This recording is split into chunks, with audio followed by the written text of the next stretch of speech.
Večer uživa, vsebine in dogodki, ki navdihujejo. Dobrodošli v novi epizodi podcasta Večer uživa. Dober večer, lepo. Dober večer. Dober večer, lepo pozdravljeni. Imam krasno gostjo in z njo bomo danes, kako ne rečem, nizali odgovor ali več leteh na vprašanje, kdo ustvarja mojo realnost. Je tako, gospa Asja Širovnik, dobrodošla. Hvala, dober večer, toplo pozdravljeni. Živjo, Asja. Vi ste, da vas predstavim, za tiste, ki vas še ne poznajo, večina vas poznamo, predvsem po knjigi Kdo ustvarja mojo realnost. Sicer ste priznana mednarodna duhovna voditeljica, pa transcendentalna hipnoterapevtka in avtorica omenjene knjige. Povejte mi, kako ste? Dobro, hvala lepa. Hvala na povabilu in zelo lep večer je tukaj pred nama. Ja, res je. Dobro sem. Res se obeta glede na temo en tak izjemen pogovor, izjemno druženje. Jaz se ga že zelo veselim. In veste, kaj mi najprej povejte, če izhajava iz vaše knjige Kdo ustvarja mojo realnost? Kako ste vi kaj zadovoljni s svojo? Hvaležna sem za svojo realnost. Dejansko več kot zadovoljna sem hvaležna. Zavedam se vsega, kar imam v svoji realnosti in sem neskončno hvaležna od najdrobnejših stvari, kot so čista voda, ki jo lahko pijem iz pipe, do čudovitih gozdov, ki se nahajajo v bližini tukaj, kjer živim, do dobrih odnosov, ki jih imam z ljudmi v svojem življenju. Hvaležna za dejansko vse, kar imam v svojem življenju. Tako da moja realnost, sem zelo hvaležna za njo. Asja, pa kdo je zdaj, če se zopet vrneva na naslov vaše knjige Kdo ustvarja mojo realnost, lahko rečeva, da ste si izključno vi ustvarili realnost, kakršno živite? Da ste vi odgovorni zanjo? Ali kako? Nekako jaz ne bi to tako temu rekla. Rekla bi, da ljudje imamo možnost soustvarjati svojo realnost, ki je soustvarjanje je del našega zavestnega procesa. Torej lahko zavestno soustvarjamo ali pa podzavestno. Vedno soustvarjamo. Nismo pa mi eni in edini kreator, kajti obstajamo kot delček celote in ko-kreiramo skupaj z ostalimi dimenzijami zavesti, znotraj katere se nahajamo. Jaz osebno se zavedam, da obstaja zelo razvita zavest, višja zavest, katere del sem. Ne bi pa nikoli rekla, da sem jaz celota te zavesti, torej da sem jaz vsa ta zavest. Sem pa košček ali pa delček ali pa najmanjši delček te veliko večje zavesti in bolj, ko se prebujam v svojem zavedanju, kdo sem in česa sem del, bolj zavestno lahko soustvarjam in sodelujem s to višjo zavestjo in komuniciram in razumem in se ne upiram življenju, ampak grem v skladu z silo življenja, ki je vedno v toku in ki vedno želi progress, ki vedno želi napredek, ki vedno nas kliče, da gremo naprej. Tako da se ne upirate življenju, ne? Kaj večina verjetno se upira, ne? Ja, na nekem nivoju imamo ljudje znotraj sebe naravno inercijo. Že otrok se upre, že otrok reče staršu ne in na ta način gradi svojo voljo. Zdaj, normalno je, da se do neke meje vsak od nas upira življenju, zato ker je dostikrat inteligenca, ki vodi te življenjske procese, obširnejša, kot jo mi lahko v danem trenutku razumemo ali vidimo. Torej, naravna inercija človeka je na enem nivoju, da si želi, da se nič ne spreminja, udobno mu je tam, ker se nahaja, in ko prihaja do sprememb, se jim upiramo. Po drugi strani je pa bolj, ko postajamo zavedni, bolj, ko se širi naša zavest, bolj, ko se učimo o sebi in o življenju, lažje plujemo skupaj z življenjem, je manj odpora do življenja. Ja, Tako da In to upiranje življenju, ja. Ja, pardon, kar nadaljujte, sem vas prekinila. Ja, upiranje življenju lahko tudi ustvari znotraj nas blokade ali pa nas drži v ujetništvu določenih situacij. Ko to ozavestimo in ko to začnemo osvobajati, postanemo mi bolj pretočni in lažje razumemo, kaj je tisto, kar se dogaja in kaj je tisto, kamor nas življenje kliče, in potem je manj upora in lažje odreagiramo na življenje in sodelujemo z življenjem. In ravno to sodelovanje z življenjem, to prebujanje v življenje, zato so potrebni neki posebni momenti, to so neki posebni momenti. Večina ljudi se v življenje prebudi po kakšni travmatični izkušnji, ne? Ali je to bolezen, ali je izguba. Vi pa pravite, da ni nujno, da čakamo na to izkušnjo, je tako? Res je. Ljubezen tudi. Ali ljubezen, ali bolezen, ali travmatična izkušnja, ali pa nenavadna lepa izkušnja. Vsi šoki, ki se nam zgodijo, so lahko ogromno darilo, ker nam lahko odprejo vrata in možnost za učenje in rast. Ni pa nujno, da je to edina pot. Torej, da moramo čakati ali pa da nas življenje pokliče na način, ko zaboli, da se začnemo prebujati ali pa zavedati ali pa spraševati globlje vprašanja.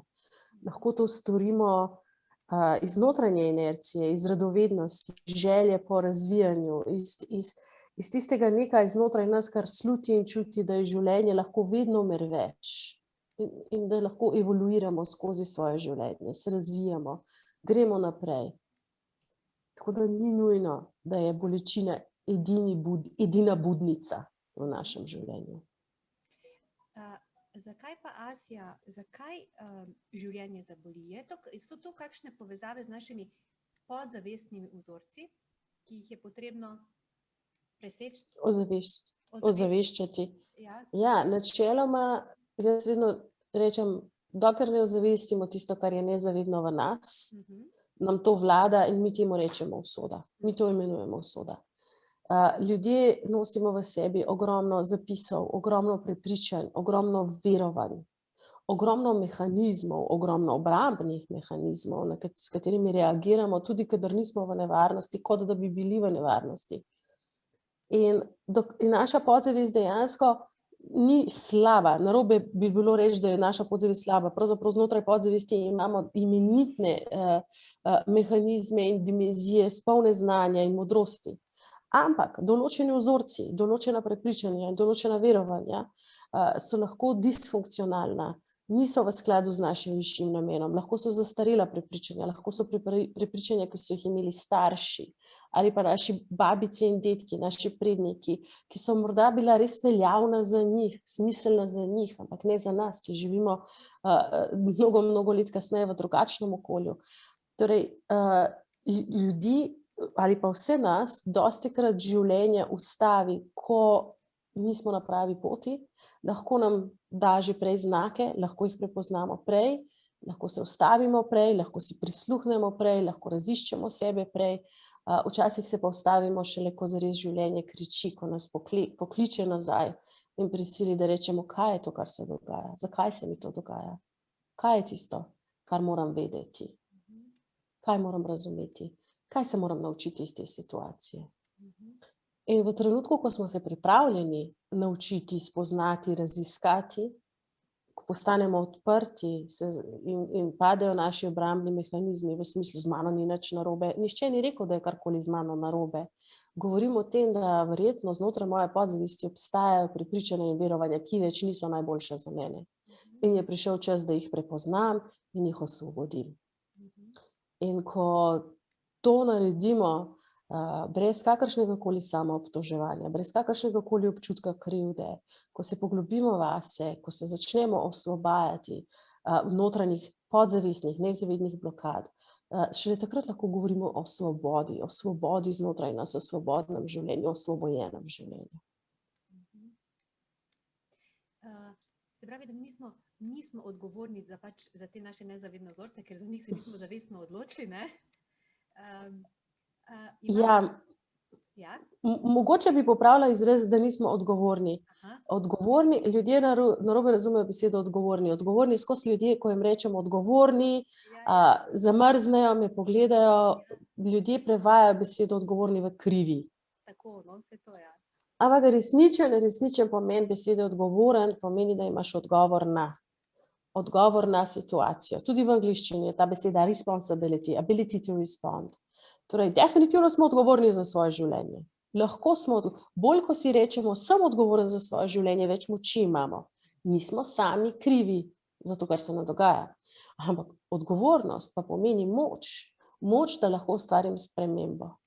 Torej, nismo krivi, ampak odgovorni, ko prevzamemo odgovornost, smo sprejeli moč v svoje roke. Takrat pomeni, da smo prišli iz vloge žrtve, podzavestne vloge žrtve, nemoči, vloge, v kateri se počutimo, da nimamo izbire, da ne vemo, kaj ne naredimo, v vlogo nekoga, ki se zaveda, da ima poti, da nismo ujetniki brez izhodnih situacij, da obstajajo poti, ki so boljše in po katerih lahko gremo v boljšo realnost, recimo temu tako.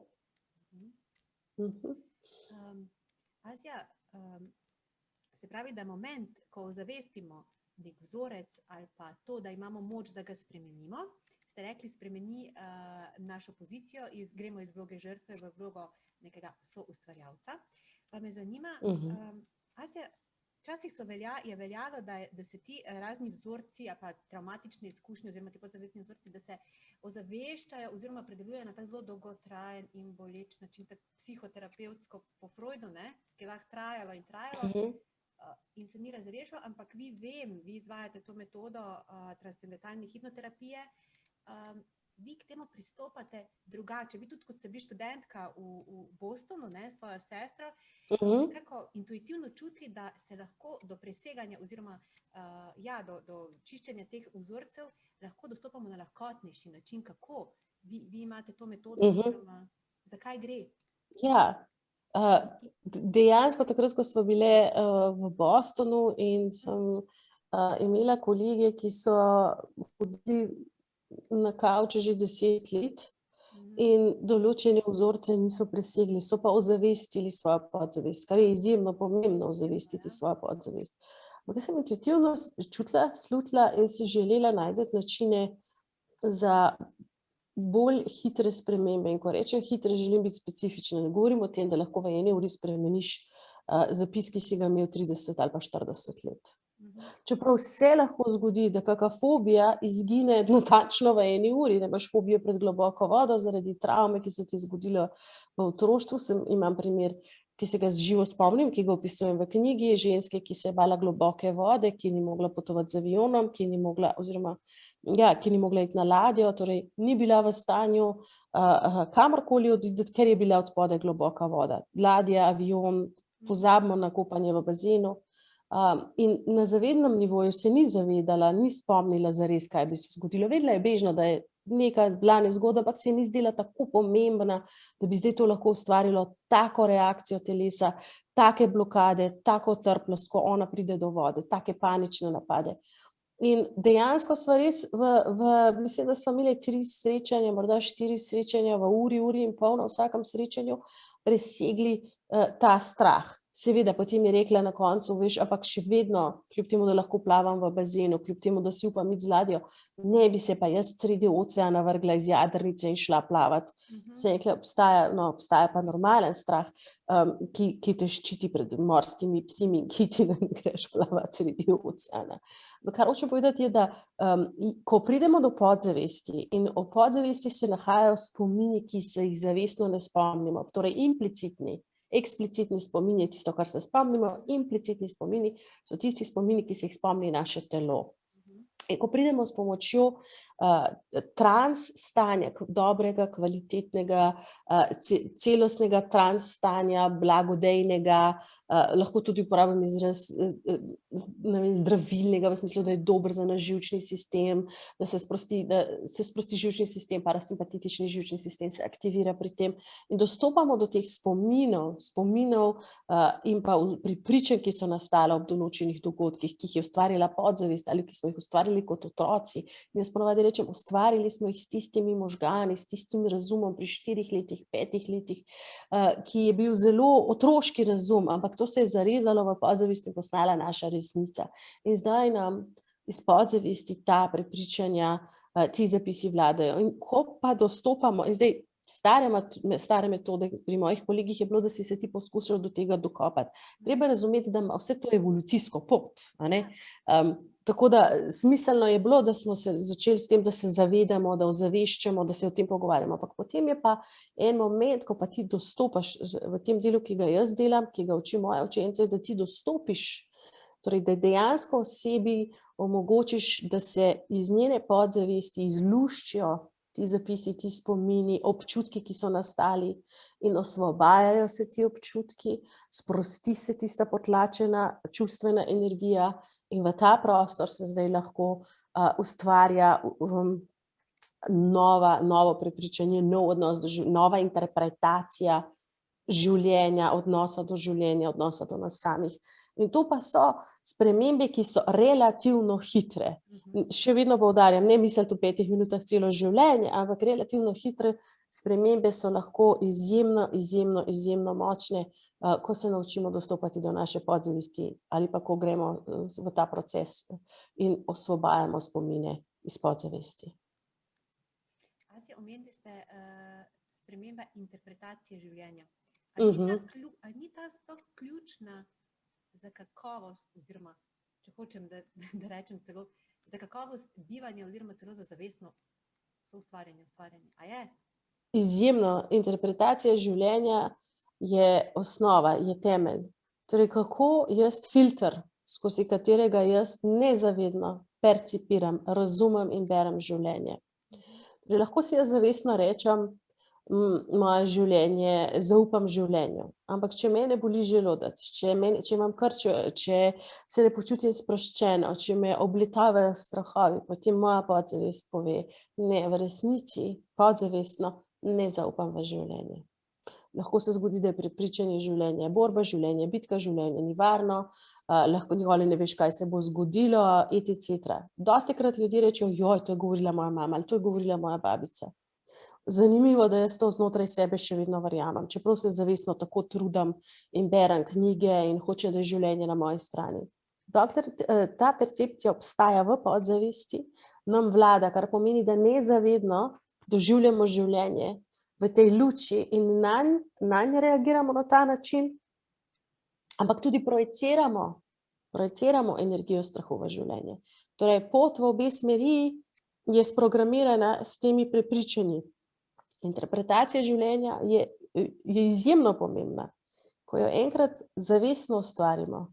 Torej, kot otroci nismo imeli izbire, pač dobil si, kar si dobil, imel si tudi sam, kot otroci pridejo do svojih zaključkov, vedno prevzemajo otroci odgovornost, tudi če so odrasli odgovorni, se otroci počutijo, da so krivi. Iz otroštva lahko izhaja veliko občutkov krivde ali pa veliko občutkov, da nismo vredni ali pa veliko občutkov, da si ne zaslužimo. In če imamo take interpretacije v življenju, so to lahko vzroki za blokade. Vzroki za blokade, zakaj ne steče nekaj, kar si želimo, da bi steklo. Enkrat, ko se to osvobodi, ko se to zamenja in ko se zares usidra v podzavest, interpretacija, da je življenje na naši strani, da je življenje naš prijatelj, da nas življenje ljubi in podpira. Ko to naša podzavest ponotranji, takrat se spremeni fluidna energija življenja v nas in okoli nas in se zares to začne zrcaliti v naši realnosti. In tu gre potem tudi za te, rekli smo, zato sem si zapisala, da se prepričujem, da zaupam življenju, ne? Hkrati pa telo govori nasprotju s tem, zanika to, kar govori nekje ne vem, na površini. Asja, kdaj vemo, da se mi uskladimo z nekim, vem, ko smo se mi pogovarjali, ste vi rekli, kako ste manifestirali oziroma uresničevali življenje, da vi ste si pač zaželeli nekaj, potem ste to zvizualizirali in s tem ste se uskladili. Uh Kaj -huh. pomeni uskladitve? To telo verjetno sledi tej energiji, ali kaj, ne vem. Na nekem nivoju, ja, je zelo pomembno, da je telo usklajeno z glavo. Ker če si nekaj govorimo in v telesu čutimo odpor, potem nista glava in telo usklajena. Torej, zelo pomembno je uskladiti glavo, srce, želodec, celo telo. In najbolj pomembno v tem usklajevanju je tudi videti, s čim se usklajujemo, s kom se usklajujemo. Ko govorimo o soustvarjanju, prav pomembno je razumeti, da tudi v knjigi pišemo o tem, da na neki točki sem ugotovila, v prvem delu knjige, ko pišem o svojem življenju, da sem si lahko manifestirala marsikaj, ampak sem se na eni točki vprašala, če so te manifestacije oziroma ti uspehi, ki sem jih ustvarjala, bili v skladu z mojim višjim namenom ali pa so bili del nekega družbenega pričakovanja, ki se nahaja okoli mene. Torej, ko ljudje gremo v manifestacijo, ko ljudje gremo v proces ustvarjanja, se moramo vprašati poglavitno vprašanje, in sicer, ali je to v skladu z mojim višjim namenom. Ali je to del mojega poslanstva, ali sem zaradi tega tukaj, ali pa je to pod narekovaji projekcija mojega ega, prepričanje, ki so ga imeli, kaj bi moral početi, ali kaj bi moral biti, ali kaj bi moral doseči drugi. Ali to počnem zato, da drugim nekaj dokažem, ali to počnem ravno zato, ker znotraj mene obstaja tista sila, tista intuicija, tisto znanje, tista modrost, ki se je prišla realizirati v to življenje skozi telo. In ko govorimo o usklajevanju, je najbolj pomembno, da se uskladim s svojim višjim namenom, s namenom, s katerim sem prišla v to življenje, na ta svet. To je zelo, zelo pomembno. Ker to je tisto, kar je ključno, in to je tisto, na čemer potem bazira tudi notranja moč in tudi motivacija, da živiš svoje življenje, tudi ko se znajdeš v situacijah, ki so za tebe izziv. Ker če čutiš, da je to tvoj namen, potem tudi počrpaš moč iz središča svojega bitja, da se ta namen izpolni, in takrat se ti tudi odpirajo poti. In se ti tudi dogajajo, pod narekovaji, čudežna, pa niso tako zelo čudežna, naključja. Zaradi tega, ker si usklajen s svojim višjim namenom. In tvoje telo čuti, da si voden in telo je sproščeno, ti si sproščen in se počutiš varno v tem procesu, tudi če tehnično gledano nisi v najbolj varni situacijah. Asja, kako se pa usklajujemo s tem višjim jazom ali pa z višjim namenom? Torej, prvo ga je treba prepoznati, prvo se je zavedati potrebno, kje je moj višji jaz in kako prepoznam, da sem v stanju višjega jaza naspram mojem zemeljskem jazu. Ljudje sicer rečejo ego, rečejo ego, mogoče je še taka luštna beseda v angleščini, ego stoji za edging God out, edging pomeni spodrivanje God, Boga ven, torej tam sem v mojem jaz. Ampak je tudi zemeljska osebnost, tozemna osebnost. Vsi imamo osebnost za to življenje, v kateri smo formirani. Moj višji jaz oziroma povezovanje s tem resničnim aspektom mene, ali pa če že začnemo, za nekoga je to mogoče preveč visok koncept, kako naj grem do višjega jaza, dajmo govoriti potem o intuiciji, dajmo iti prvi korak, intuicija pa notranja modrost. Je vedno ljubeča, vedno nas podpira. Tudi če nekaj ne delamo prav, nas ne kritizira z kritiko, z grdimi besedami, ampak nas ljubeče usmerja v pravo smer. In tudi če nekaj naredimo narobe, nikoli ne dobimo občutek, da nas krega, ampak nam reče, kaj pa tako. Torej, vedno je to ljubeče vodstvo. To je neka osnova, da vem, to je moja intuicija. Ego, zemeljski jaz, ker je znotraj podzavesti ogromno programov, je lahko introjekcija, je lahko glas očeta, glas matere, učiteljev in je lahko zelo kritičen. Ti tega ne znaš, ti si to naredil narobe, nikoli ti ne bo uspelo. Te stavke višji jaz, intuicija, notranja modrost nikoli ne izgovori. Torej, če je glas prijazen, nežen, sočuten, ljubeč, takrat govorimo o povezavi z notranjo modrostjo, z intuicijo. Če je glas kritičen, če nas glas straši, če nam glas govori grde stvari v smislu, da nam daje občutek, da nismo dovolj dobri, to ni naša intuicija in to ni naš višji jaz. To je potem ego oziroma podzavestni prepričanja, vzorci ali pa stavki, ki smo jih poslušali v preteklosti. In to je za ozavestiti in očistiti. Ker te nobena kritika, nobeno kritiziranje, ki ga slišiš v tvojih mislih, ne spodbuja v resnici. Tudi če se ti zdi, da te ta kritični glas prežene iz postelje zato, da greš v službo in ti reče, zamudil boš vsta. To ni najboljša motivacija. Občutki, ki jih čutiš ob tem glasu, bolečina, živčnost, strah, niso občutki, ki so blagodejni zate, niti za tvoje telo, niti za tvoj uspeh, niti za tvoj odnos do življenja. Torej, to je ta neka osnova, ne? Da višji jaz je glas ljubezni, glas sočutja, glas modrosti, glas podpore. In da nam je na voljo, da se s tem povežemo. Prvo ga je treba znati prepoznati. V drugem koraku, ste me hoteli še kaj vprašati? V drugem koraku, kar lahko naredimo, je, da si vzamemo čas, da se poglobimo vase. In ta čas, da se poglobimo vase, je lahko jutranja meditacija, lahko je sprehod v naravi, predvsem je pomembno, da se naučimo utišati ostale glasove. Jaz imam eno delavnico, tako temeljno, v kateri ljudi učim samo hipnozo.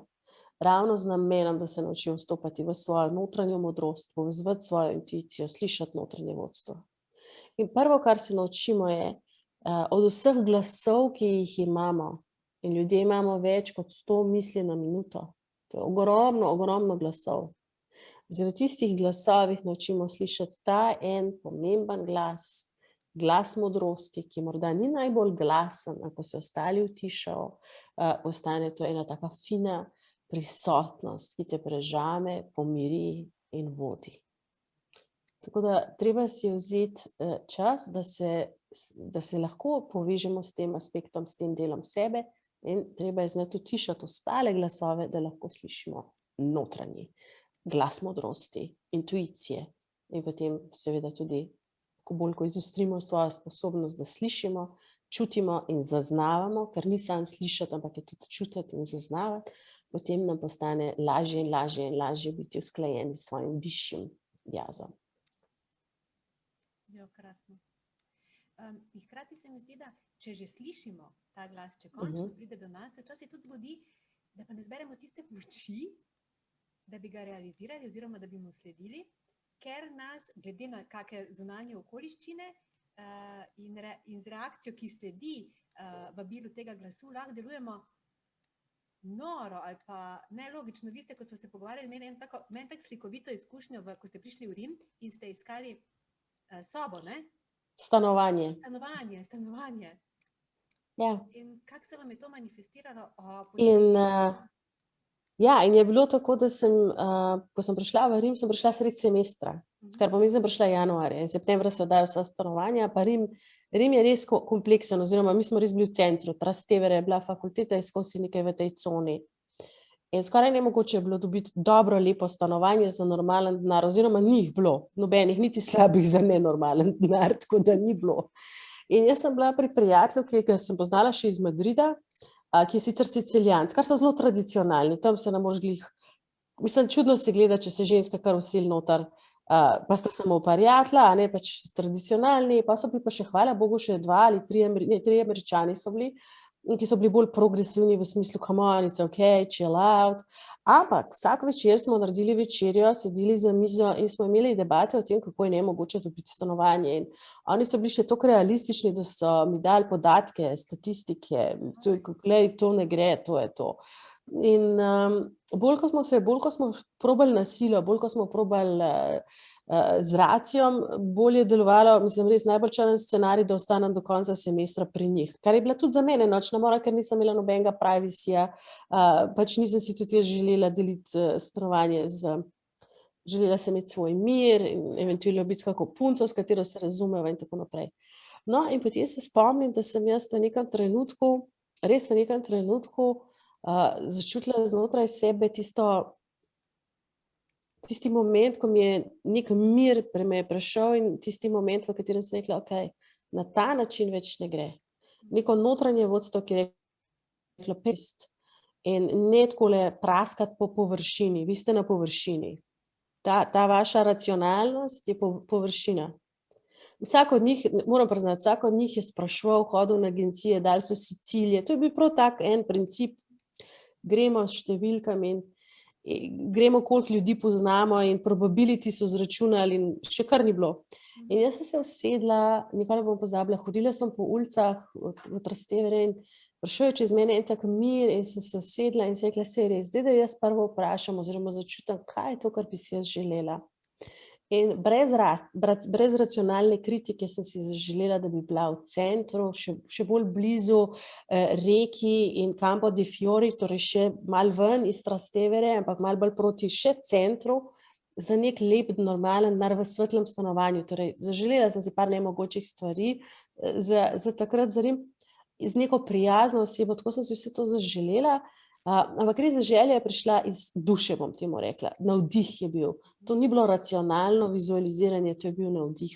In v tistem, to je bilo, dejansko govorimo o 10 minutah kasneje, se zraven mene na sosednji mizi pije kavo, ampak ta kafič je pa seveda bil od naše fakultete. Tako da nisem bila nekje kar na ulici, ampak zraven našega faksa in zaslišam neko srbo-hrvaščino in tako prisluhnem in slišim, da punca govori o stanovanju še z nekom in jaz rečem, oprosti, iz kje si, pravi, iz Črne Gore. In jaz sem glih kar prišla iz Aten, pravi ona.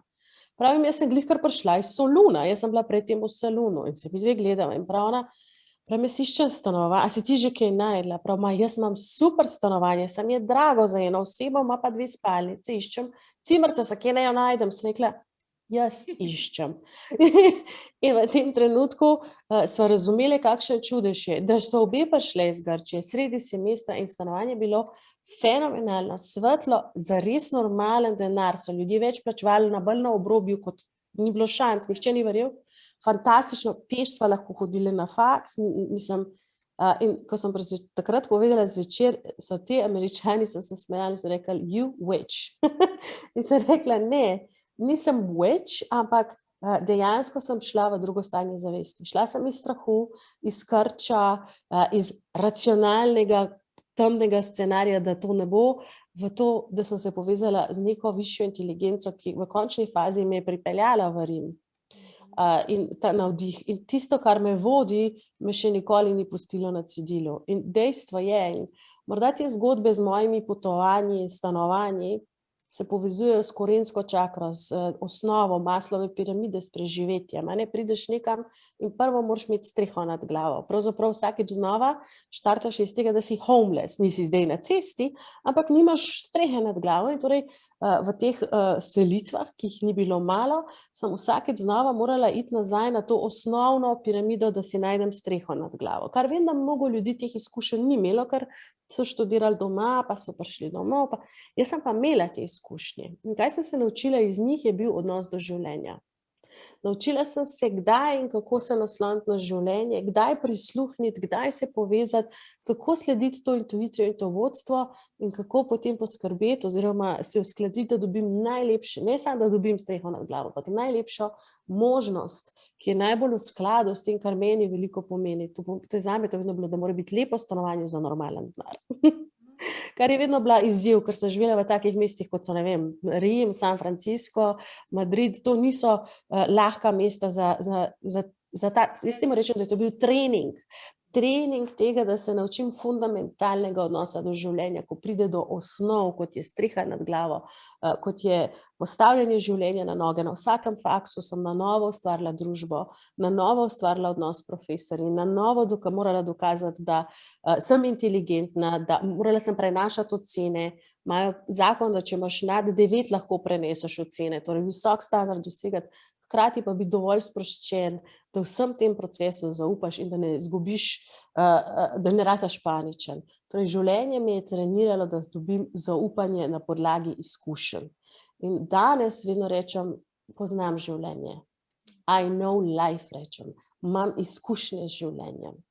Vem, kako deluje, ker sem jaz šla skozi te procese in jaz sem na eni točki mislila, ok, to deluje za mene tako, ker sem jaz pač to intuitivno, Potem kasneje, ko sem delala kot terapevt, sem ugotavljala, da ljudje pravzaprav zraven tega, da imajo težave, ampak nimajo tistega ta pravega odnosa do življenja, oziroma da mnogo ljudi ne zaupa podzavestno v življenje. In tudi program, ki ga imam, prvi, ki je malo daljši program, prvo, kar delamo, je odnos do življenja. Podzavesten odnos do življenja, ker to je fundamentalno, to je tako pomembno. In cel svet nas pa proba prepričati, da nismo varni. Ne? To je ta racija, tako kot tisti moji kolegi, ki pač, ampak ko ti se res povežeš, jaz temu rečem skozi korensko čakro, skozi korenine, ko spustiš v zemljo, ko razumeš, hej, tukaj je moj dom, na tem planetu, varna sem, življenje me hoče, pripadam in sem usklajena s to silo, ki me vodi. In ne samo, da se jaz znajdem, ampak skrbi za mene ta neka višja inteligenca. In takrat se začnejo odpirati vrata tam, kjer so bili zidovi. Pojavljajo se dogodki, za katere obstaja samo en izraz za nas ljudi, in to je kao čudež. Temu rečemo čudež. V resnici je pa to tudi stanje zavesti in branje življenja, slediti življenju. In to se potem kasneje pri meni vedno prelivalo tudi v druge stvari, pač kot študentki pri teh eksistencialnih stvarih, kot je bilo urediti svoje eksistencialno vprašanje, stanovanje, vpisi, prenosi kreditov. Mislim, za mene je vsaka država bila neke vrste nova bitka, nova borba, ne v smislu, da se moram boriti, ampak ni mi bilo nič dano, ko ljudje mislijo, wow, koliko je bilo super. Ne vem, koliko ljudi bi ta tempo zdržalo, ker je bil zelo zahteven. Ni bilo chill out, pa ni bilo relax, pa lay back. Bilo je think, razmišljaj. Deluj, na pameten način. Tako da mi je dalo eno ogromno, izkušnje, ki sem jih dobila, so neprecenljive. Tako da niso samo knjige, ki sem jih brala o tem, kako stopati v višje stanje, ampak včasih nisem imela izbire in to bil edini način, da v sredi nemogoče situacije ustvarim možnosti. Vas je življenje preko prakse pripeljalo potem do teorije, ne? Nekako tako, hotela sem razumeti, kaj je to, kar jaz delam, zakaj to deluje pri meni, in hkrati sem bila zelo srečna, ko sem ugotovila, da to lahko ljudi naučim in da bo to delovalo tudi pri njih. Da nisem izbrana ali pa da imam nek čuden talent, ki ga imam samo jaz, drugi pa... No. To so zakoni življenja in deluje za vsakega, ki jih je pripravljen sprejeti in se jih odpreti jim. Naučiti sem hotela reči. Vi pravite, da ste vi bili in ostajate še vedno svoja prva klientka, vse testirate, ne? Tudi na sebi. Dejstvo je, jaz sem si že pri 20 rekla, nikoli ne bi želela predavati nekaj, kar sem prebrala.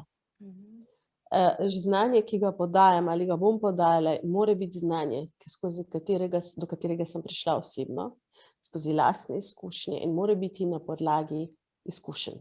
Kajti to potem postane avtentično in ljudje začutijo, da je to tvoja izkušnja ali pa, ko recimo danes govorim ne samo o svoji izkušnji, ampak o svojih klientih, potem, ko veš, govori z gotovostjo. Tako da dejstvo je, da je zelo pomembno tudi to, da imaš izkušnje v tem, kar delaš, da si svoj prvi klient, da delaš na sebi. Jaz tudi učim učence na šoli in vedno rečem, če hočete biti, vam povem skrivnost, da ratate najboljši terapevti. In vsi mislijo, wow, da je povedala nam bo skrivnost, in rečem, delo na sebi. Nikoli ne nehajte delati na sebi. Vedno delaš na sebi. Jaz delam na sebi 23 let aktivno, res zavestno, in nameravam delati, dokler bom kognitivno sposobna. In kakor vidim kakšne starejše mentorje, ki so stari 80 let, pa še kar delajo na sebi, postaja mi jasno, da bolj ko delaš na sebi, bolj močna je tvoja kognicija in da te lahko čaka prijetna pot tudi v prihodnost. To mi je zelo pomembno, delo na sebi, biti svoj klient. Tudi sprobati različne, govorim zase, nove, če zvem, da je nekje nek nov pristop, nova tehnika, Ne bom rekla, da zdaj čisto letam, da nisem zdaj spiritual shopper, da nisem nekodom shopping za spiritualo, ampak ko pa ugotovim, da je neka dobra metodologija ali pa da jo odkrijem, potem se pa absolutno odprta in grem in to se naučim ali to sprobam definitivno na sebi. In tako kot sem rekla, terapeut gre lahko tako daleč s klientom, kot je šel sam pri sebi. In to je zelo pomembno, da delaš na sebi in da se ne bojiš delati na sebi. Krasno. Nujno. In tudi Ja. prav je, rekli ste sicer, da probujete več tehnik, ampak prav je, ker vsak mu paše nekaj, da se ne držimo kot pijan sprota nečesa, česar ne čutimo, kar ne moramo ponotranjiti, ne? In recimo Točno ravno to. pri tej vaši transcendentalni, to se mi vedno jezik lomi, transcendentalni hipnoterapiji gre v bistvu za konglomerat oziroma za kombinatoriko večjih pristopov in ki jih vi Večjih prilagajate, ne? pristopov. Tako, večjih pristopov, ki jih prilagajam. Zelo pomembno je, da ne probamo klienta stisniti noter v tisti okvirček, ki ga imamo teoretsko ali pa tisto naš pristop. Torej, če imam 10 različnih pristopov in jih prilagodim trenutni potrebi klienta, to da meni širino, njemu pa občutek, da ga zares čutim in da sem z njim. Torej, ne, da jaz njega tlačem v svoj sistem, ampak da jaz njega čutim, razumem in včasih potrebuje, ne vem, hipnoanalizo, včasih potrebuje hipnotični gestalt, kar pomeni, da dejansko doživlja pogovor s starši v otroštvu ali tiste neizgovorjene besede grejo ven iz njega ali grejo čustva ven iz njega.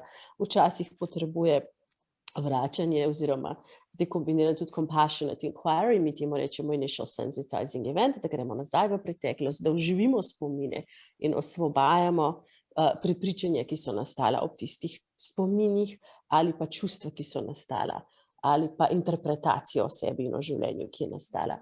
In potem ponovno gradimo. Pri transcendentalni hipnozi je še predvsem pomembno to, da imamo dostop do tega višjega aspekta sebe. Torej, da kljub temu, da veliko tehnik ali pa pristopov so, mi temu rečemo klinična hipnoterapija, v smislu, da delamo s tradicionalnimi 3D, jaz se hecam 3D, pristopi, transcendentalno pomeni nad, je pa, da se povežeš istočasno z višjim stanjem zavesti in da lahko doživi nekdo, da v srečanju z notranjim otrokom se pojavi, ne vem, duhovna vodnica in naredi celjenje. Ali pa se doživi, da si stopil v višje stanje v smislu, da se povežeš s seboj kot z dušo in da lažje iz perspektive duše razumeš tisto življenjsko izkušnjo in ponovno pride do celjenja in zdravljenja. Torej, pri transcendenci govorimo, da gremo nad samo to vzajemno izkušnjo, nad samo to, da sem jaz samo človek, ampak vključujem svoj psihospiritualni aspekt.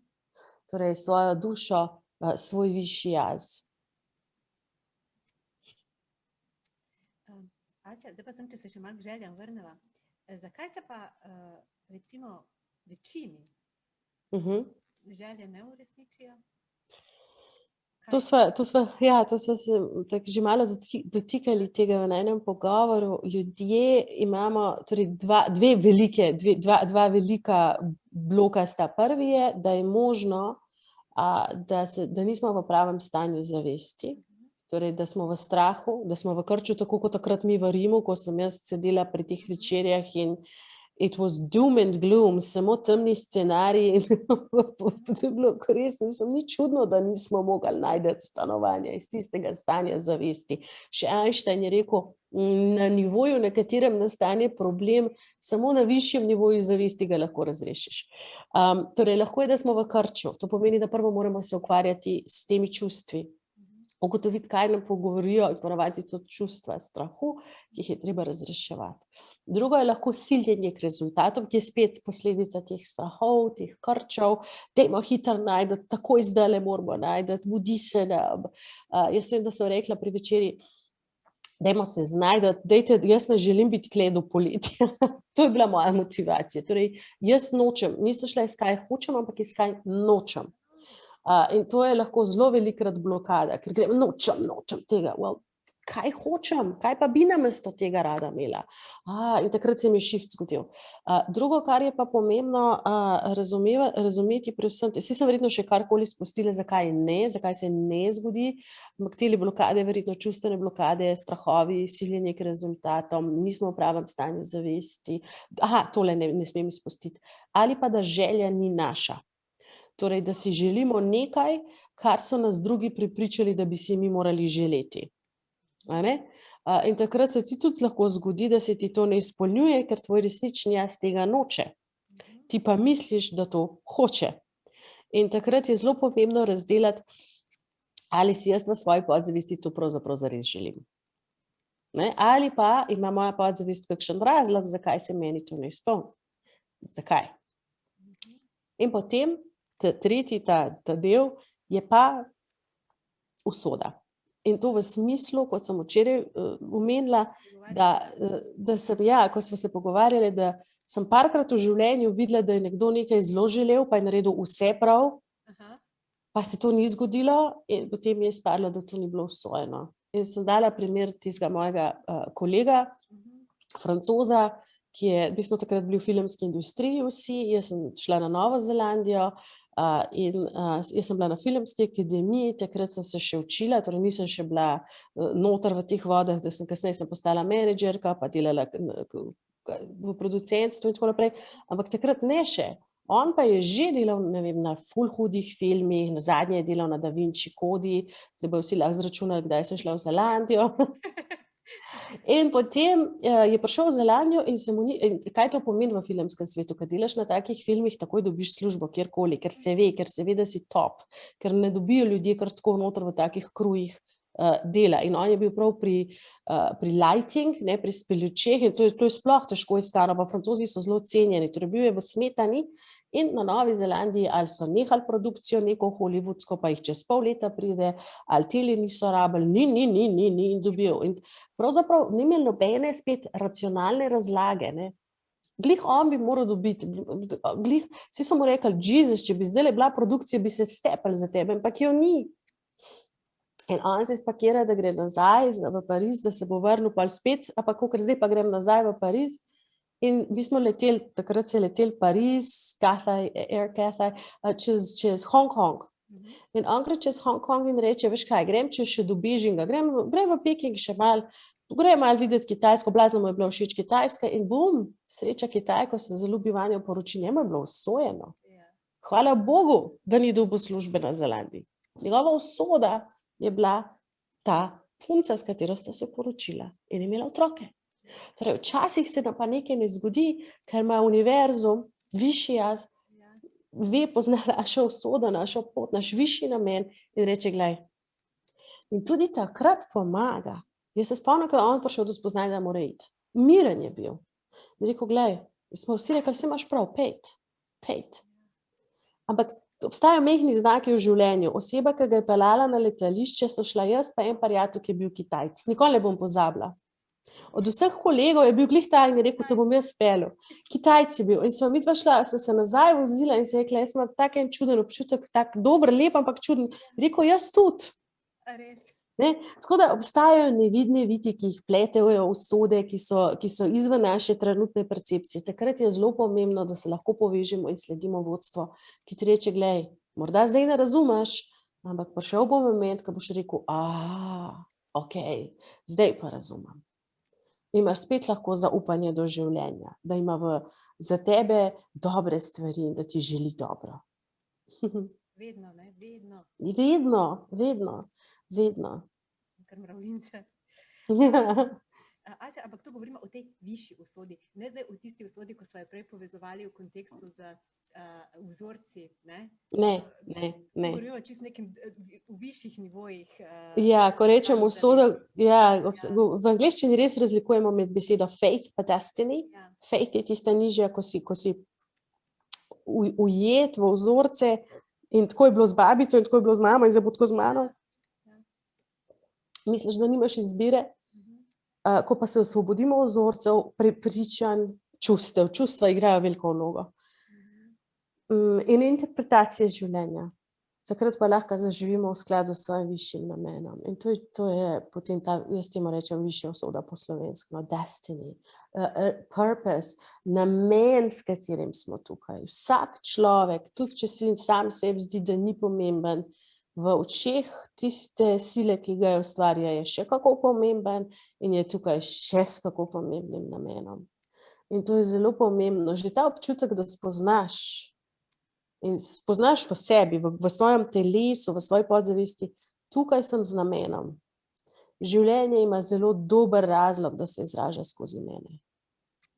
In nisem tukaj po nesreči, ampak sem tukaj z namenom in imam svojo misijo.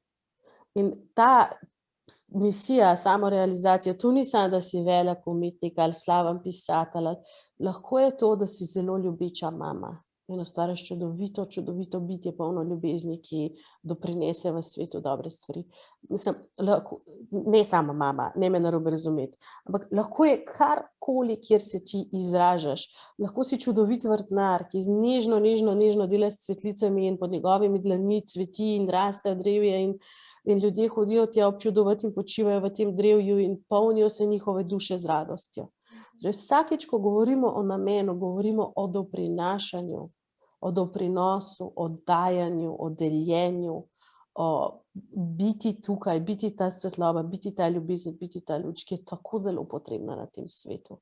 Tako da vsak od nas je potreben, da bi bil ta luč, ta ljubezen in da bi dal to, kar ima v tem življenju. Že samo to spoznanje je izjemno. In to je že lahko naš namen. In takrat življenje začne podpirati tvoj namen, tebe začne podpirati, vodite, odpirati poti, dogajajo se ti lepe stvari. Življenje postane bolj lahkotno, uživaš. Lahkotno. Mora biti lahkotno, potem je ta pravo, ne? Tako, namenjeno nam je bilo, da imamo lahkotno življenje. To je namen, to je bil prvotni namen za človeka, da je živel v sočutju z živimi bitji, v sožitju z naravo in živimi bitji, v lahkotnosti in da smo guardians of nature, da smo tisti, ki čuvamo naravo in ki čuvamo svet za svoje otroke in ga potem predamo naprej. To je bil namen človeka. Da se prebujamo in da rastemo in da evaluiramo, da gremo v evoluciji naprej, v ljubezni, v sočutju, v mehkobi. In še vedno verjamem, da ogromno ljudi hodi po tej poti. Sem prejšnjič rekla enemu kolegu iz Amerike, ki dela zelo veliko s težkimi travmami, z ljudmi iz različnih koncev sveta. Sem rekla, navkljub temi, ki obstaja v človeštvu in je obstajala skozi zgodovino, verjamem v evolucijo, znotraj katere bomo postali tako čutni, tako sočutni, da ne bomo nikogar mogli prizadeti, ker bo njihova bolečina v tistem trenutku občutena kot naša lastna v našem telesu. In je rekel, jaz tudi verjamem v to evolucijo. V otroke, ki se rojevajo, še bolj čutni, še bolj rahločutni, v starše, ki jih vzgajajo še z več ljubezni, še več rahločutnosti, v družbe, ki se formirajo, v še bolj sočutne družbe, kjer si ljudje med sabo pomagajo in se res čutijo. In to je evolucija. No? In vsak od nas, ki doprinaša, je v svojem namenu. Kjerkoli se najde, na kakršenkoli način. In se dviga, Asja, se dviga zdaj kolektivna zavest, trenutno verjetno še intenzivneje kot sicer, ne? Absolutno se še bolj dviga kot sicer, kot da smo bili malce pritisnjeni, da malo pohitimo naš proces, da nas je porinila celotna situacija. Ogromno ljudi se hitro, spontano prebuja, sprašuje globlje vprašanje o smislu, namenu, življenju, tudi o smrti.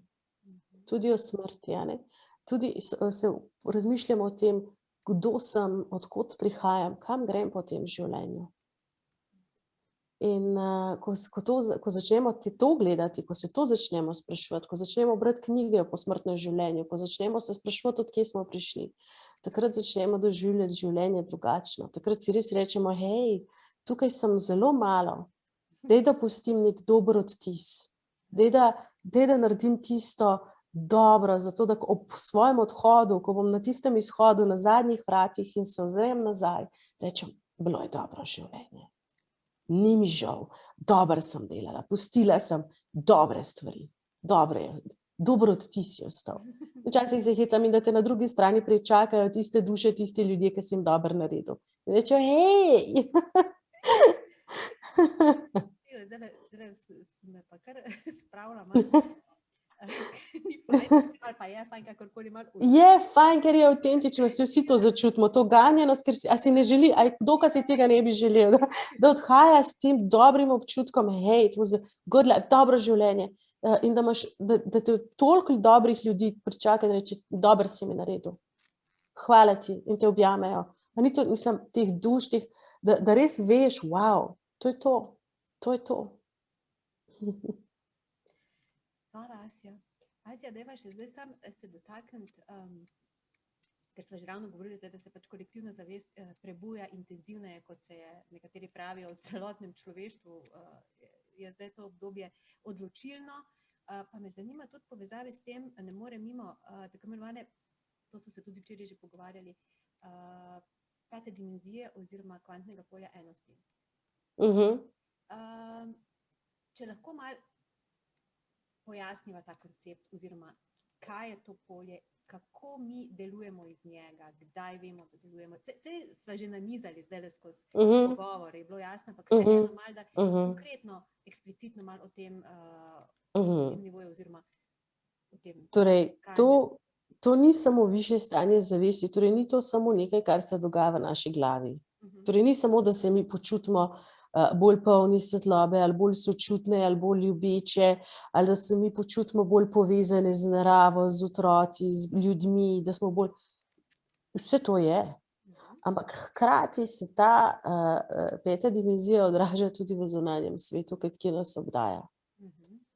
In to odražanje v zunanjem svetu naenkrat začne ustvarjati, oziroma prvo, kar zaznamo, je, da je svet okoli nas živ.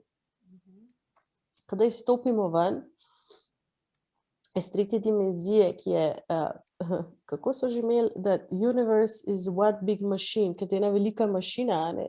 That's how, tudi tako nekako so interpretirali nekoč, da je to vse neka velika ura, tik-tak mašina, ne? Kolesje, there you go, kolesje bi po slovensko lahko rekla, ne? Del kolesja, In potem pa, zdaj, heavy, ti moraš šibati v tem kolesju, ne? Si en kolešček, že sam, imaš del, in stopiš v peti dimenziji, si del živega, matrice življenja, ogromno povezanost čutiš z vsemi živimi bitji in z stvarstvom, ki ga zaznavaš povsod okoli sebe. Torej ne nekje daleč na nebu, ampak povsod, v vsaki rastlini, v vsakem človeku, v vsakem koščku neba. In se ti dejansko to začne odražati v dogodkih, ki se dogajajo okoli tebe. In poznam nešteto zgodb, ko mi ljudje, ko smo delali ali ko smo prišli do te točke, da so zaznali, da se prebujajo v peto dimenzijo, ker jaz imam programe, ki se prav imenuje peta dimenzija za ljudi, ki so šli skozi tiste prejšnje programe.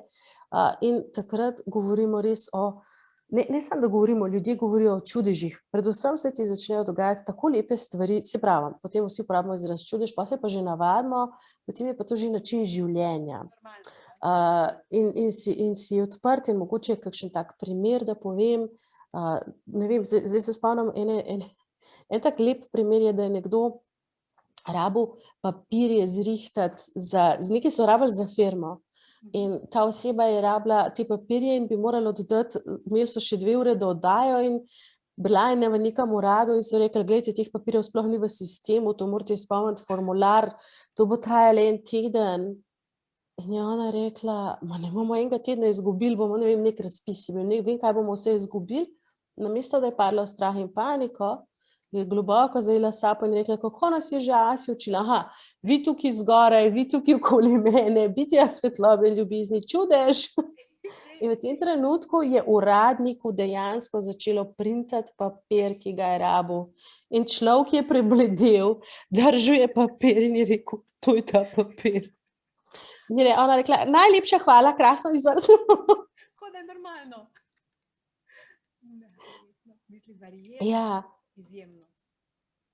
No, to je en tak plastik, ampak tega je potem veliko, toliko veliko, da se navadimo na ta način sobivanja z življenjem.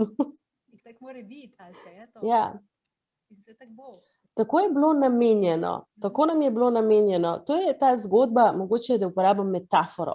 To je ta zgodba v raju, ko si ti imel vse, kar si potreboval in potem ta izgon iz raju, izguba te konekcije z višjo dimenzijo, z višjim zavedanjem in potem zdaj s to peto dimenzijo se vrneš nazaj v raj, ugotoviš, da si ljubljen, da te življenje ljubi in postanemo pazniki, čuvarji, čuvamo, the guardians, ne vem, kako bi po slovensko uporabljali, these guardians, zaščitniki, čuvarji te dimenzije, je pa dimenzija, v katero dejansko nekaj predpogojev je in eden od teh predpogojev je integriteta.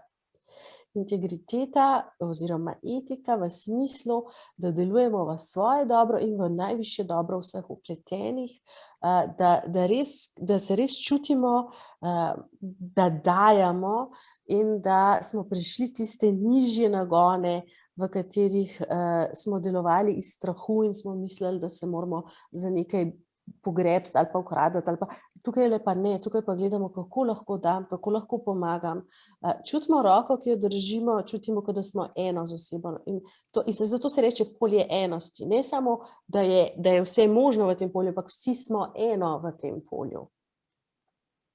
In to je ta visoka stopnja evolucije. In zna biti, ker je bilo napovedano v mnogih napovedih, da bo človeštvo doseglo to stopnjo evolucije, da ravno zdaj kolektivno, pač po mnogih napovedih, naj bi bili zdaj v tem procesu.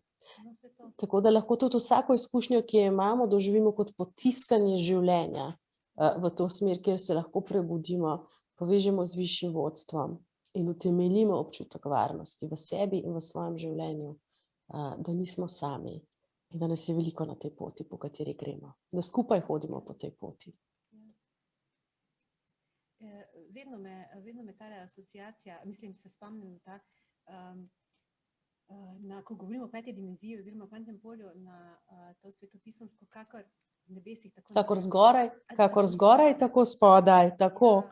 In ta povezana s to višjo dimenzijo, it is not I, but my Father that does these works. Moj ego zgine in samo ta višja zavest deluje skozi mene. To je pa zavest ljubezni, sočutja. To je zdravilna zavest. To je zavest čudežev. In tukaj se zdaj nahajamo. Ja, pa veseli. Ja, lahko smo res hvaležni. In včasih vem, da se zdi nekdo je rekel celo, da smo v porodnih krčih, da se rojevamo, da gremo skozi ta tunel in potem drugim ljudem lahko dajemo roko, ko sami grejo skozi ta tunel in pomagamo iti skozi ta proces.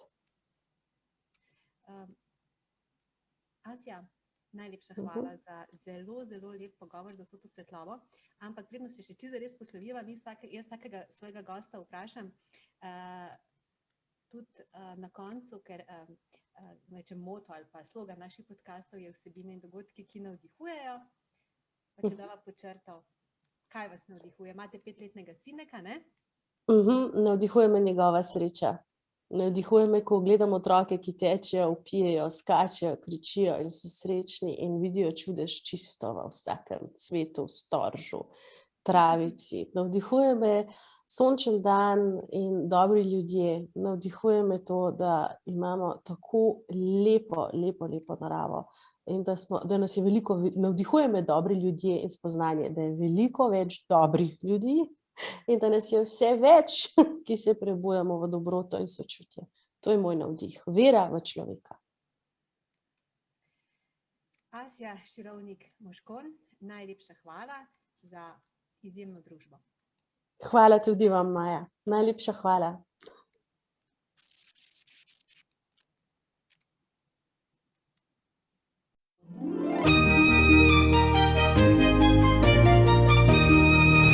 Večer v živo. Vsebine in dogodki, ki navdihujejo.